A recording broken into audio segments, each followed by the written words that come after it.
So ayan, for today's video magluluto tayo ng miswa. Dalawang balot lang ito, madami na to eh.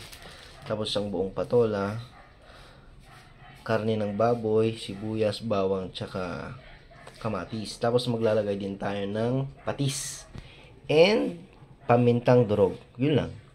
So tara at simulan na nating magluto. Ayan. So magigisa lang tayo ng bawang and then isusunod na natin tong sibuyas. Tapos ilalagay na natin tong karne. Ayan.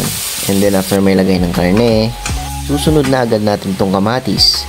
Tapos dadagdagan natin yan ng patis. Yan ang pampalasa natin mga idol.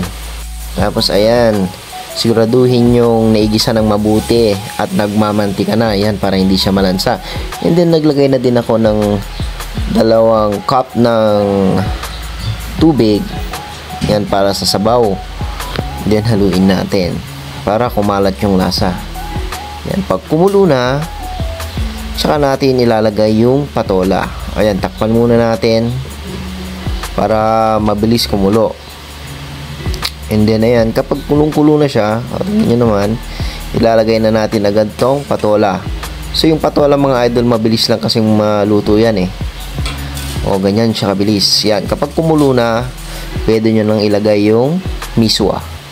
Yan, 2 supot lang yan mga idol, pero madami na yan eh. Yan. Kapag naluto yan, dadami na yan. Hayaan nyo lang siyang kumulo. Kumulo ng kumulo. Pero huwag nyo i-overcook yung mga idol ha. Kasi ma-overcook yung patola eh kapag matagal maluto. Kaya kapag nailagay nyo na ng miswa, haluin nyo na. And then, pakulaan nyo konti. Ayos na yun.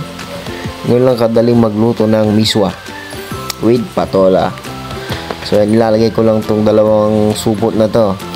And then, saka natin ihahalo. Yan.